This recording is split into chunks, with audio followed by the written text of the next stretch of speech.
Black Ops 6 has been out for a little over 24 hours if you went to New Zealand, and I have spent all that time testing audio. I've tested in private lobbies, I've tested in public matches. We're gonna get into a little bit of it, but before we do, I wanted to address this whole pay-to-win rumor that's going around. What is the feature everybody's talking about? It's included in the game. It's called Enhanced Headphone Mode. And contrary to what you're reading in a lot of these articles, it's available for free in the game.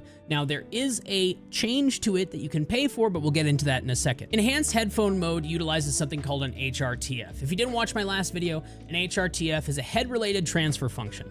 What that means is it's a measure of how audio moves in the world around your head. So if you hear something on the right, it takes into account the head between you and your left ear and how your left ear hears it, the delay, all of that stuff. So it's scientifically supposed to give you a better sense of space because of how the human head hears things. When you hear something on your right, your brain is doing the math of, okay, it's this loud on my right ear and it took this long to get there. It's this loud on my left ear and took that long to get there. And it computes all of that instantly and gives you some information about where things are happening in space. I'll link a couple videos below showing HRTFs and how they kind of work if you want more info on them. Now, there's two different HRTFs available in Call of Duty when you enable this enhanced headphone mode. One of them is universal, so it's like a average of what most people hear. This is free for everybody. What everybody is up in arms about is the other option, which is a personalized HRTF. The way this works is you select it, you get a QR code on screen, you scan it with your phone, and it takes you to a web page. This web page launches with your front-facing camera, asks you to move it closer so your head fills the whole frame, has you look left, has you look right, and then does some math and presents to you a personalized profile. It actually associates with that QR code, and then it allows you in-game to choose that personalized mode. Now, that is free for 30 days. You can try it out, see if you like it. If you do like it, this will be $20. In the fine print, it also says this is only good for 5 years. I don't know what that means. This game is not really going to be alive for that long, so I don't think it really matters that much. This setting doesn't vastly change the game audio, contrary to what all the marketing stuff will tell you. People aren't going to spend $20 and hear further across the map or be able to sound whore people across the map. It's just not how it works. All that it will do is make the positional reproduction of sounds in space reference your ears. Now, this is all in theory. I don't feel that a scan from a front-facing camera on a phone is really the most technical way to do it. If you look into how HRTFs are made, they use head models and ear models and microphones and scans of your ear. So I just don't think a low-resolution front-facing camera is going to do all that much. It does feel a little snake oily. I did try it, and we'll get into those tests later. Another thing people ask about with this whole enhanced headphone mode is, do they have to use over-the-head headphones? Because it's taking into account what your ears look like. It's not taking into account what your ears look like for the sound coming out of the headphones, but for how you hear sound every day. The shape of your ear influences how you navigate the world and hear the world. So what it's doing, in theory, is using the front-facing camera to take into consideration your ear and your head shape, and then apply that to the Immerse Embody spatial audio system and make it personalized to you. This means IEMs will still work perfectly fine. As of recording this video, they've actually pulled the feature. They've said on Twitter that it's been causing issues for people cross-launching. I'm a little curious if it's for another reason, like maybe it's not implemented correctly. I don't know why they wouldn't say that, but who knows? It does feel like it may not be working correctly because it's just a very subtle change. It's not like what the marketing made it sound like, but we'll get into that in the tests here in a second. In all of my tests, turning on and off enhanced headphone mode made very minimal difference. We'll get into some of the weirdness that I experienced with one of the tests, but it's so slight. I'll show you guys a couple tests without it labeled so you can guess which one it is, and then I'll play them back and tell you which one's what. And I think you're to be surprised by how similar they are. Enhanced headphone mode on and off is very similar. Even more similar is the difference between the personalized HRTF and the universal one.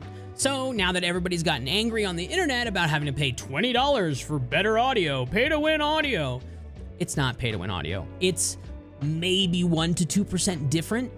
And if you're on Astros, I don't even think you're going to hear the difference. I don't mean to knock the work that Immerse and Embody and Call of Duty did on this audio, but with how much hype they put behind it, I just don't hear that great of a change when toggling it on and off. I especially don't hear $20 of change when enabling the personalized HRTF. Before we get into the test, I did want to shout out Gamer Advantage. They sent over these sweet new split camo. They're kind of like a digital camo Inferno glasses. They are a limited run, so if you wanted to pick up set and support the channel, code ART will save you some dough over there.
If you can really hear a difference, let me know in the comments down below, but I just really don't hear that much of a difference, especially not a $20 difference. Now, I wanted to show one test where I noticed some weirdness with the enhanced headphone mode.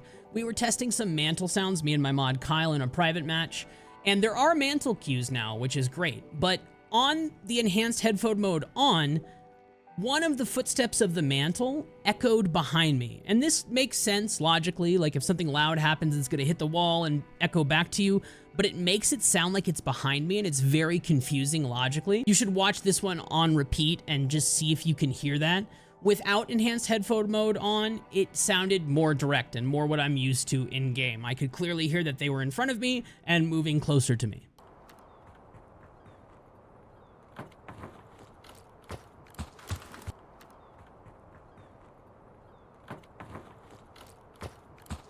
No combo of the enhanced headphone mode and audio presets made a difference, but I do have a really quick clip showcasing what each of the different audio mixes in game sounds like with my mod Kyle running in a circle around me. Now, this is no loudness EQ, no tune, this is just stock audio.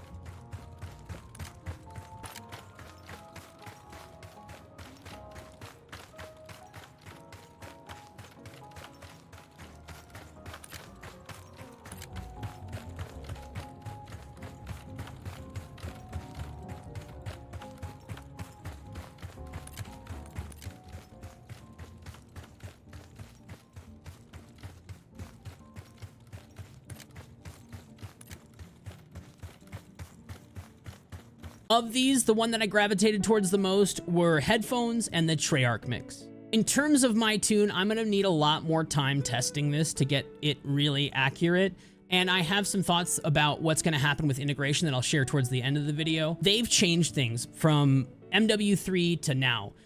It's not just your sounds, your footsteps, and your gunshots in the front channel. If you turn down the front channel, you actually lose audio cues in front of you. So we're gonna have to find a balance of what's best. The tune still does sound better than a lot of the other options out there, but it's gonna take a little work. It stays on Atmos minus, LFE stays at 0. I would play with that front channel. Take it from 15 to 50 to 100. I mean, Breadman plays Warzone every day with my audio with the front channel at 100, and he still loves it. So I don't think it's the end of the world. The front channel lower will always help. It gets your gunshots out of the way. Too low and you'll lose cues in front of you. In my opinion, if you're looking in front of you, you're seeing it and you don't really need to hear as much. It is a problem for ladders that you're looking over, so on and so forth, but bringing it up to 30 or 50 sounded fine to me and was better than just the stock audio. Now, my work was never multiplayer focused, and while my tune for MW3 Warzone did work in MW3 multiplayer, it never hit as hard. I just never found it to be as impactful as running my settings in Warzone. They have mentioned that all of these audio changes will be coming to Warzone with the integration on the 14th when Black Ops 6 integrates. So what I'm gonna do is I'm gonna work on the tune and the new system that I have designed over the next couple weeks leading up to that. And I'm not gonna release a new Warzone tune until the integration. I still have a lot of questions. I find it hard to believe that Activision, Raven, Treyarch went through and redesigned all of the audio on Urzikstan for the 4 months that we'll have it before Verdansk drops. When MW3 integrated to Warzone, audio was a nightmare. So I don't want to get ahead of myself. I don't want to release a tune now and say, oh yeah, this is going to work at integration. I test everything and I make sure it works before I release it for y'all. So that's what I'm going to do. We're going to wait for integration, and that's when I will release new settings. I'll have all the work ready, but until I can test it in Warzone, I will not say that it works in Warzone. For now, if you're running my tune from Warzone, you should load the Warzone preset where it has the front channel at 7. Now, from there, I recommend bumping the front channel up to a minimum of 15. 15 to 100, somewhere in there. Play with it. Let me know in the comments down below what value you settle on. This is going to allow you to hear much more in front of you while still keeping your gun at bay and not wrecking your ears with that. These temp settings should help until we get the integration on the 14th. I will be live intermittently leveling up guns, testing audio over on twitch.tv/art_is_war. Make sure you like and subscribe so you know when I upload that Warzone integration audio video. And until the next one, I'll catch y'all later. Peace.